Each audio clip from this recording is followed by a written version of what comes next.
ഇന്നൊരു special item കേട്ടോ, കോഴിച്ചോറ്. ഇറച്ചിച്ചോറ് എന്നൊക്കെ പറയില്ലേ, അതുപോലെ MR ഹോട്ടലിലെ ഫുഡാണിത്.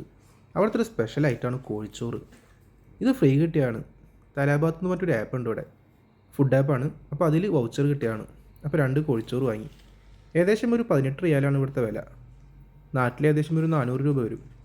പിന്നെ ചോറിൻ്റെ കൂടെ സൈഡായിട്ട് കച്ചമ്പർ ഉണ്ട്, പിന്നെ അച്ചാറുണ്ട്, നാരങ്ങച്ചാറാണ്.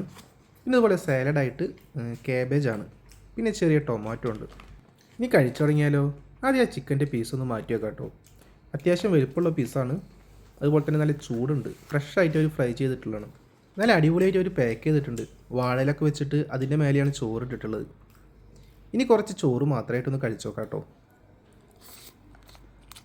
സംഭവം നല്ല ഫ്ലേവറുള്ള റൈസാണ് കേട്ടോ. മല്ലിച്ചപ്പും പുതിനൊക്കെ ഇട്ടിട്ട്, പിന്നെ അതുപോലെ ചിക്കൻ ചെറിയ ചെറിയ പീസാക്കി ഇട്ടിട്ടുണ്ട്. സംഭവം കുഴപ്പമില്ല, അത്യാവശ്യം നല്ല ടേസ്റ്റ് ഉണ്ട്. കുറച്ച് സ്പൈസിയാണ് കഴിക്കാനായിട്ട്. എന്തായാലും സംഭവം കൊള്ളാം, നല്ല ഫ്രഷ്നെസ് ഉണ്ട് കഴിക്കാനായിട്ട്. ഇനി ആ ചിക്കൻ വറുത്തെടുത്തിട്ട് കഴിച്ചു നോക്കാം കേട്ടോ. അതിൽ നിന്നൊരു പീസ് എടുത്തിട്ട് ആ ചോറിലോട്ട് വെച്ചിട്ട് കഴിച്ചു നോക്കാം. നല്ലപോലെ ഫ്രൈ ആയിട്ടുണ്ട്, നല്ല ക്രിസ്പി ആയിട്ടുണ്ട് സംഭവം. എന്തായാലും അതിൽ നിന്നൊരു പീസ് എടുത്തിട്ട് ആ ചോറിലോട്ട് വെച്ചിട്ട് ഒന്ന് കഴിച്ചു നോക്കാം.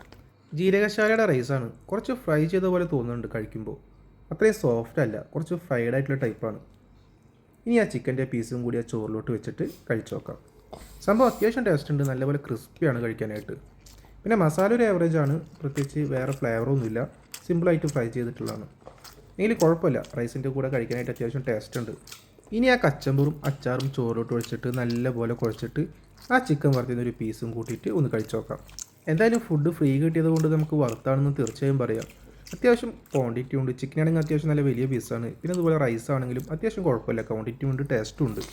അപ്പോൾ ഇതാണ് ഇന്നത്തെ വീഡിയോ. നിങ്ങൾക്ക് ഇഷ്ടപ്പെട്ടെങ്കിൽ ലൈക്ക് ചെയ്യണം, സബ്സ്ക്രൈബ് ചെയ്യണം, സപ്പോർട്ട് ചെയ്യണം. അടുത്ത വീഡിയോയുമായി വീണ്ടും കാണാം.